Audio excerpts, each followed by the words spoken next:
بیماری سے پہلے علاج۔ حضرت سیدنا ابو رضی اللہ تعالیٰ عنہ روایت کرتے ہیں کہ نبی پاک صلی اللہ علیہ وسلم نے فرمایا، ابو ہریرہ، کیا میں تمہیں ایسے برحق کام کے بارے میں نہ بتاؤں جب تو وہ کرے اور الفاظ اپنی کسی بیماری کی ابتدا پر بستر پر گزرنے سے پہلے بول لے تو اللہ تعالیٰ تجھے اس بیماری سے محفوظ فرمائے۔ میں نے کہا میرے ماں باپ آپ صلی اللہ علیہ وسلم پر قربان، ارشاد فرمائیے۔ آپ صلی اللہ علیہ وسلم نے ارشاد فرمایا، اچھی طرح جان لو کہ صبح کو شام کی امید نہ رکھنا، اور جب شام ہو جائے تو صبح کی امید نہ رکھنا۔ مرض کی ابتدا میں بستر پر گرنے سے پہلے ان کلمات کو پڑھ لے گا تو اللہ تعالیٰ تجھے آگ سے بھی محفوظ فرما دے گا۔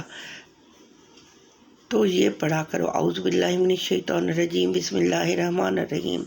میں آپ کو پڑھ کے بتاتی ہوں۔ لا الہ الا اللہ یحیی و یمیت وہو حی لا یموت، سبحان رب العباد والبلاد والحمد للہ کثیرا طیبا مبارکا فیہ علی کل حال، اللہ اکبر کبیرا کبیریا ربنا وجلالہ وقدرتہ بکل مکان، اللہم انت امرتنی لتقبض روحی فی مرضی ھذا فاجعل روحی فی ارواح من سبقت لهم منا الحسنى وباعدني من نار كما باعدت أولئك الذين سبقت لهم منا الحسنى۔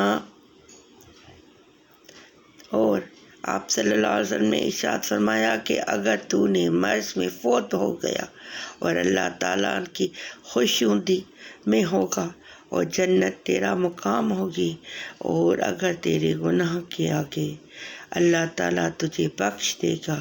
یہ اتنی معتبر اور بہت اچھی آیت ہے، جو پڑھے گا وہ خوشی اور سکون میں رہے گا، اور اس کو کبھی بھی بیماری تکلیف اذیت نہیں دے گی۔ آمین۔ 2 روزہ میں کیا جانے والا دم۔